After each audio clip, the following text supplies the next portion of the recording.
ولقد صرفنا للناس في هذا القرآن من كل مثل فأبى أكثر الناس إلا كفورا وقالوا لن نؤمن لك حتى تفجر لنا من الأرض ينبوعا أو تكون لك جنة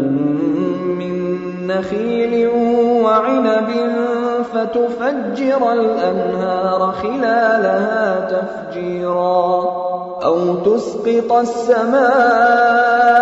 كما زعمت علينا كسفا أو تأتي بالله والملائكة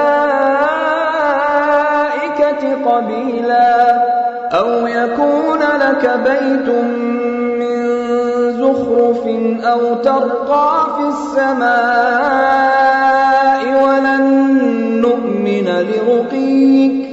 ولن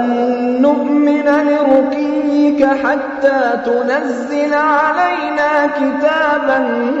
نقرأه قل سبحان ربي هل كنت إلا بشرا رسولا. مون په دې قرآن کې خلق په هر طریقه پوهه کړل او اکثر خلق په انکار باندې ټینګ پاتې شو. وی ویل مونږ ستا خبره تر هغه پورې نه منو تر څو پورې چې تو زمونږ د پاره د ځمکې نه یو چینه روانه نکړې یا ستا د پاره د کجورو او د انګورو یو باغ وي او تو پاغه کې نهرونه روان کړې یا تو اسمان ټوټه ټوټه کړې او په مونږ یې راو غورځوي لکه څنګه چې ستا دعوه ده یا الله او فرښتې مونږ ته مخامخ راولې یا ستا د پاره د سرو زرو یو کور جوړ شي